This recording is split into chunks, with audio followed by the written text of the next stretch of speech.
আচ্ছা, আজকে আরেকটা তেল ছাড়া ব্রেকফাস্ট নিয়ে এসেছি। তার জন্য আমার কি কি লাগবে সব আমি কেটে রেডি করে রেখেছি, তোমাদের সেটা দেখাচ্ছি। আমি এই আলু গ্রেট করে রেখেছি, পেঁয়াজ রেখেছি খুব পাতলা করে কেটে, ধনেপাতা, টমেটো, ক্যাপসিকাম, কাঁচা লঙ্কা। আর লাগছে আমার 2টো ডিম, আর 1 চামচ, 1 টেবিল স্পুন ময়দা, আর অল্প একটু দুধ, আর নুন আর গোলমরিচ। তা ডিমটাকে আমি প্রথমে নিয়ে খুব ভালো করে ফেটিয়ে নেব।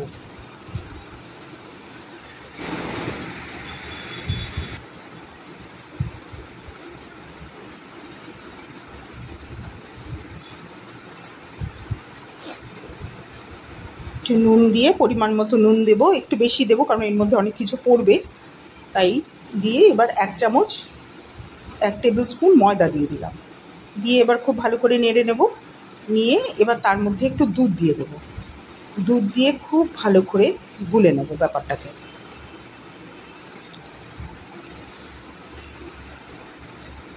যখন ভালো করে মিক্স হয়ে গেল, তার মধ্যে ধনেপাতা আর টমেটো, কাঁচা লঙ্কা এগুলো দিয়ে দেবো, আলুটাও দিয়ে দেবো।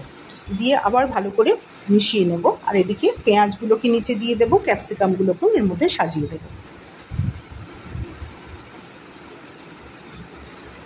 সব সুন্দর করে সাজিয়ে দিয়ে এবার একটু গোলমরিচ দিয়ে এটাকে আবার ভালো করে মিশিয়ে নেব। মিশিয়ে নিয়ে এর ওপরে ঢেলে দেবো। আর একটু বেকিং পাউডার দেবো, অল্প একটু বেকিং পাউডার দেবো। বেকিং পাউডার দিয়ে আবার একটু ভালো করে নাড়িয়ে নিতে হবে, মিশিয়ে নিতে হবে।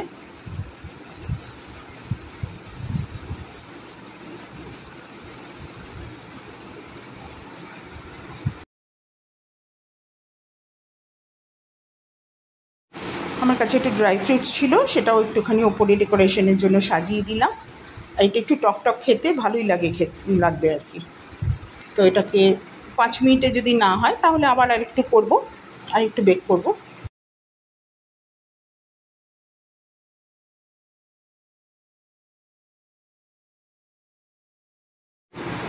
দেখো আমার কিন্তু ব্রেকফাস্ট রেডি। ভীষণ তাড়াতাড়ি হয়ে যায়, শুধু কাটাকাটি করতে যতটুকু সময়, তারপর কিন্তু একদমই সময় লাগে না। এবার সুন্দর করে কেটে একটু সসের সাথে পরিবেশন করো, দেখবে বেশ ভালো একটা তেল ছাড়া ব্রেকফাস্ট হয়ে যাবে। এবার ডেকোরেশনটা সম্পূর্ণ তোমাদের নিজেদের ওপরে। এটা কিন্তু একটা পেট ভরা ব্রেকফাস্ট,